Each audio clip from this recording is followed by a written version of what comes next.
In the bustling city of Neotokara, technology ruled every part of life. Flying cars zoomed between towering skyscrapers, sleek robots strolled beside humans, and giant interactive screens lit up the night. Every moment was filled with the buzz of innovation, the hum of progress.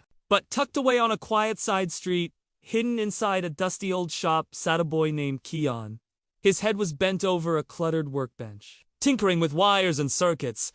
Kian wasn't like the other children in Neotokara. While they reveled in the futuristic wonders around them, he yearned for something more, something beyond the city's shimmering surface. One day, while sorting through a box of old gadgets, Sheen found a peculiar silver watch. It looked strangely old, like a relic from days gone by, completely out of place in the futuristic setting of Neotokara. Curiosity sparked within him. He slipped the watch onto his wrist, and suddenly the hands blazed with a bright blue light. A jolt ran through his body and everything around him began to spin. Before he could react, the world dissolved into a swirling vortex of colors. When Kian opened his eyes, he found himself in the same city, but everything was different. The towering skyscrapers were replaced by low-rise buildings and the zooming flying cars had vanished, replaced by the rumble of old-fashioned vehicles. Glancing down at his wrist, he saw that the hands of the watch were ticking backward. Realization dawned on him. The watch had transported him through time, taking him 50 years into the past. At first, fear clutched at his heart. He was alone in a time he didn't understand, surrounded by people dressed in clothes from a bygone era. But then the watch blinked again, and this time the hands moved forward. In the blink of an eye, he was 100 years into the future. Neotokara of the future was a sight to behold. Gleaming glass towers scraped the clouds and sleek androids with glowing eyes walked alongside humans. The technological marvels were astounding, but something was amiss. The streets were eerily silent. There wasn't a soul in sight. Kian was both fascinated and frightened. As he journeyed further into the city, he soon realized the horrifying truth. With each leap forward in time, Neotokara grew more advanced, yet emptier. 200 years later, he found himself in a city of soaring steel and chrome, but it was eerily silent, devoid of any human presence. 500 years into the future, Neotokara was nothing but crumbling ruins, swallowed by encroaching sand and darkness. In the heart of the ruins, a faint glow emerged, taking shape as a hologram of an elderly scientist with kind eyes. "If you are wearing this watch," the hologram said, its voice echoing with concern, "then you are the last hope for Neotokara.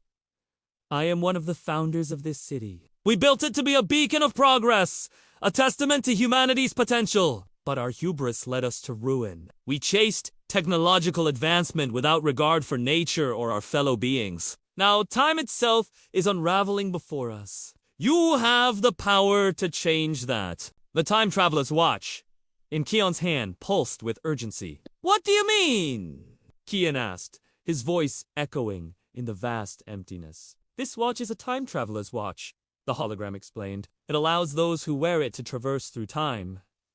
But it's not merely a tool for exploration. It's a responsibility, a duty to safeguard the delicate balance of time. Our greed and recklessness have fractured the timeline. If the future is to have any hope, it must begin with the past." As the hologram spoke, images flickered around Sheen, showing the stark realities of the dystopian futures he had witnessed. People consumed by their own self-interest, robots treated as disposable tools, and nature ravaged by unchecked progress. The weight of what he had seen settled heavily upon him. He realized the true purpose of the watch. It wasn't just about seeing the future. It was about preventing the dystopias he had witnessed from becoming reality. The watch thrummed against his wrist, urging him to act. Sheen took a deep breath, steeled his nerves, and made his decision. With a determined nod, he focused his thoughts on the past, on the Neotokara of today. The watch flared, enveloping him once more in its ethereal blue light. Time twisted and turned as he hurtled back to the present,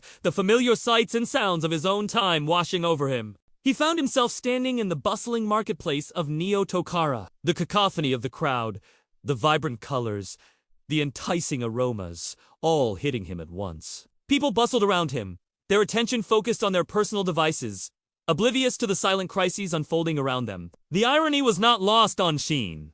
They were living in the shadow of the dystopia he had just escaped. Yet they were blind to the precipice they stood upon. He knew he couldn't just reveal the future to them. They wouldn't believe him. They needed to see for themselves, to feel the urgency that gnawed at him. Sheen decided to start small, to weave subtle reminders of the future into the fabric of the present. He began speaking to people, sharing stories of a future Neo-Tokara, not as a prediction, but as a warning. At first, his words fell on deaf ears. People saw him as just another eccentric teenager. They went about their lives, preoccupied with their own pursuits. But Sheen didn't give up. He persisted, his determination fueled by the ticking of the watch on his wrist. Slowly, his passion began to stir something within the populace. Some scoffed, yes, but others listened. They saw the depth of feeling in Sheen's eyes, heard the sincerity in his voice. They began to question the sterile perfection of their lives, wondering if there wasn't something more, something better that they were missing. People started planting trees in the concrete jungles, cleaning the polluted rivers and treating the robots that served them with kindness instead of disdain. Sheen watched these changes with a mixture of hope and trepidation. Hope because they were moving in the right direction, but trepidation because the future remained uncertain. Days turned into weeks, weeks into months. And as Sheen continued to speak, to inspire, to nudge humanity toward a better path, the watch on his wrist slowly began to lose its eerie blue glow. It wasn't as bright anymore.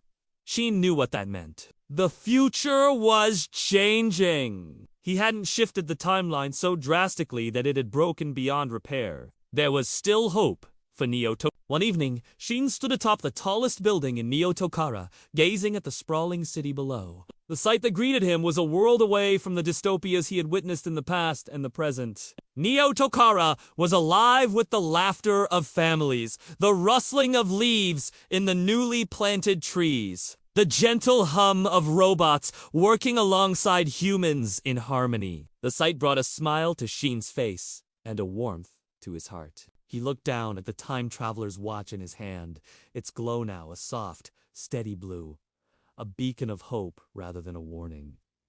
He didn't need the watch to show him the future anymore. He knew that they had created a new future, a brighter future together. Sheen never removed the watch, but it never took him through time again.